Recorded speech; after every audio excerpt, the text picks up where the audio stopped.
Samantala, nagsimula na rin pong dumagsa sa mga pantalan ng ilan nating mga kababayan papauwi sa kanilang mga probinsya ngayon pong Semana Santa.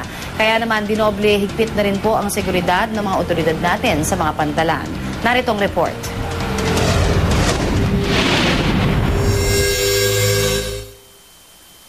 Sadya raw inagahan ng mga biyaherong ito ang pagsakay ng barko sa pantalan ng Camiguin Island para agad makauwi sa kanilang mga probinsya at doon gunitain ang Semana Santa.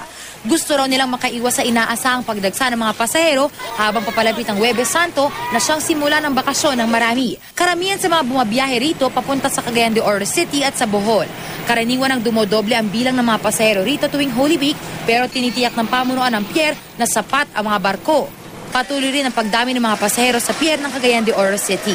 Ang ilang pasahero piniling sa pier na matulog para tiyak na hindi mahuhuli sa biyahe. Fully booked na sa ngayon ang mga biyahe papuntang Bohol. Pinaigting naman ng Philippine Coast Guard ang seguridad sa mga pantalan bilang bahagi ng kanilang Oplan Ligtas Biyahe. Sa mga magkakaproblema sa kanilang biyahe sa barko, pwedeng tumawag sa hotline ng PCG na 0917-724-3682.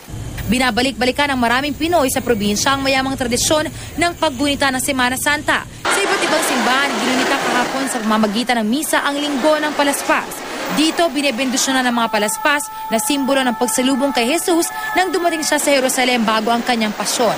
Sa buong linggong ito, alalahanin ng mga Katoliko ang paghihirap ni Jesus, kanyang kamatayan at muling pagkabuhay. Para sa unang balita, Isay Reyes reporting.